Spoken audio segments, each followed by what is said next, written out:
Lors de la transfiguration, nous voyons la structure fondamentale du mystère du Christ qui y apparaît, ainsi que le confirme un texte de l'évangile de Jean. Maintenant, mon âme est troublée, et que dire, Père, sauve-moi de cette heure. Mais c'est pour cela que je suis arrivé à cette heure. Père, glorifie ton nom. Une voix vint alors du ciel, je l'ai glorifié et je le glorifierai à nouveau. Jean 12, 27, 28. En vérité, Jésus est un être céleste dont l'identité n'est pas encore reconnue, mais qui se dévoile à quelques privilégiés. L'opacité du monde reprend cependant ses droits. Satan est là, que Jésus doit débusquer de nouveau. Et solennellement, celui-ci annonce que la victoire ne s'obtient que par le jeûne et la prière.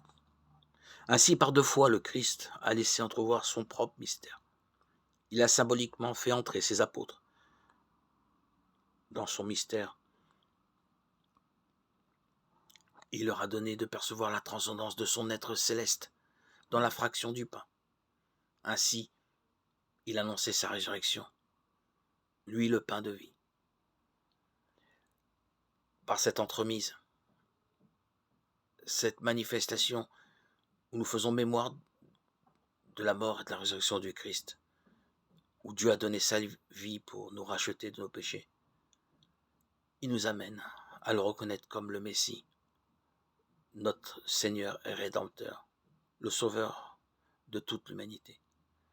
Ainsi, tels les disciples, nous devrons cheminer par la souffrance et les larmes avant de le confesser pour ce qu'il est en vérité, le serviteur souffrant, appelé à la résurrection. Confessons notre foi et notre joie d'appartenir, d'être la propriété de notre Seigneur Jésus-Christ,